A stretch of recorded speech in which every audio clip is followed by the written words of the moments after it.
right, time to take a look at the Coffee Gator semi-auto espresso machine. Okay. So we got our portafilter, and it comes with a double shot cup installed. This is a 2-nozzle portafilter, so you can do 2 individual shots or 1 2-shot cup. We can see that all the tabs are metal, which is great, so you don't have to worry about those breaking. It has this interesting little lever on here. I've never seen that on a portafilter. I think that's just to kind of hold the bowl. Then we got 2 more cups for your different sizes, and we have our tamper. So it's got a scoop on one side, we got our tamper on the other side. This is a plastic tamper, but it appears to fit inside that portafilter no problem, so that'll work fine. Okay, that is actually a pretty nice looking unit. So I do like that they put tape holding the water container on, so you don't have to worry about that thing jiggling around and breaking during shipment. And on our grill on the, oh, looks like the whole thing comes out.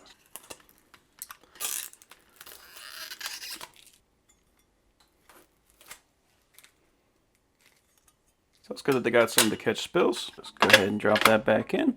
And we got our frothing nozzle. And there is a silicone tip on here, so even when that thing gets hot, you can still grab that and manipulate it as you need. So let's go ahead and get some water in here. And this does have a valve on the bottom, so we can fill that up and we don't have to worry about it dripping out. To test this out, I'm going to use these Starbucks Espresso roast beans. These are the dark roast. It doesn't really matter what type of beans you get, you just want to get some good beans. And it is also very common when you're doing this to make a mess. Even for professional baristas, this is just kind of a messy job.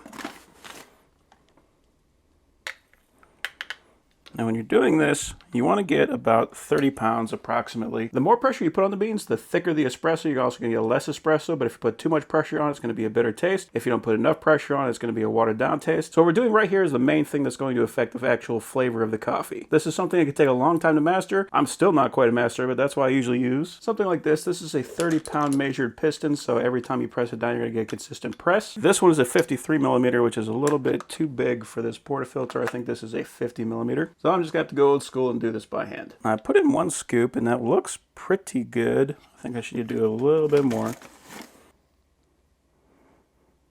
You want it to be basically just below that top lip.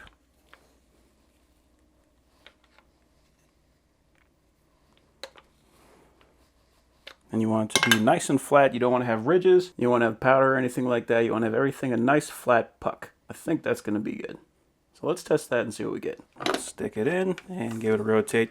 You don't have to put a ton of pressure on it. You just have to get it tight enough to where it's going to make a seal. So a double shot should make 2 ounces of espresso. This is a 6-ounce cup, so it should fill this up just under halfway, ideally. I usually like mine a little bit more watered down, so hopefully be closer to halfway or maybe even a little bit above that. But really, this is going to depend on what you like. For professionally made espresso, it's going to come out kind of like a syrup, so it's going to come out fairly thick. So let's turn it on. And we just got to get a little bit of time to heat up.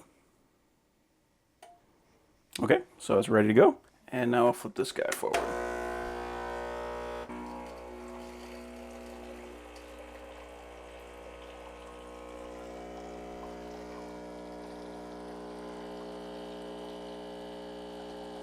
So maybe a little bit more pressure next time. This one looks a little thin, but I'm sure it'll still taste fine.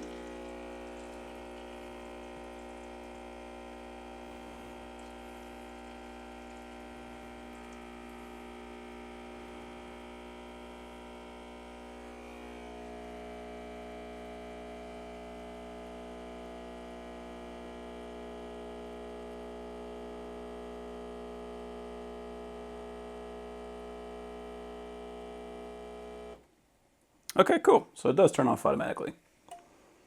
And that is actually pretty close. So yeah, just the tiniest bit more pressure I think would be ideal for me. So that looks good. Let's see how it tastes. Yep, that is pretty darn good. Yeah, I think a little bit more pressure and we would be right where I want to be. Go ahead and eject this guy.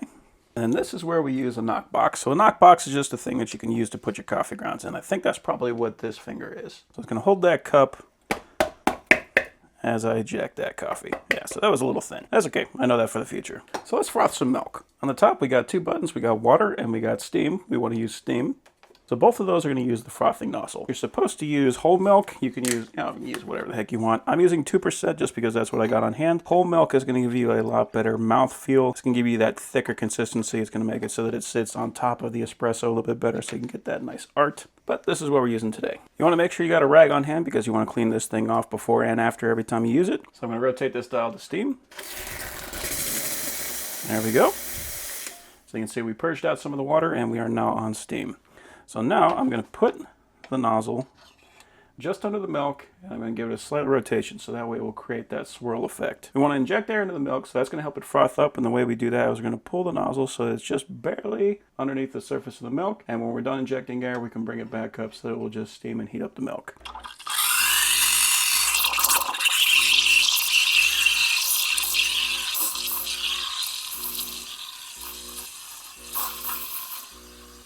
So you can hear it stop squealing, so that means that it is getting thicker.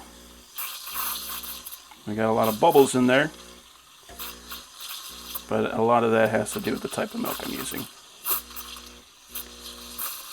The more air that we inject, the softer the milk is going to be. And we basically want to do this until this cup is too hot to touch.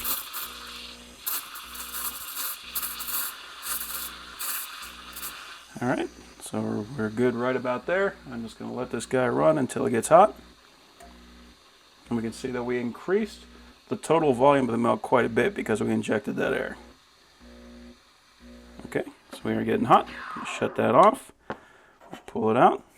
Wipe that off. And while we're doing that, we should be stirring the milk. Can't do two things at once. There we go. Stir the milk.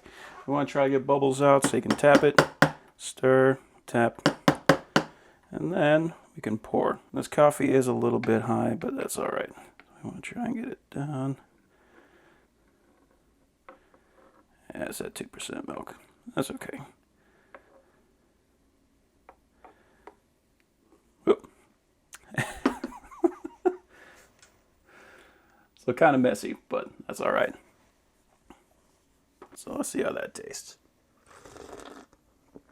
Okay, that's the ticket. That is really good. Cool. So yeah, overall I am super impressed with that. That is going to make some nice espressos.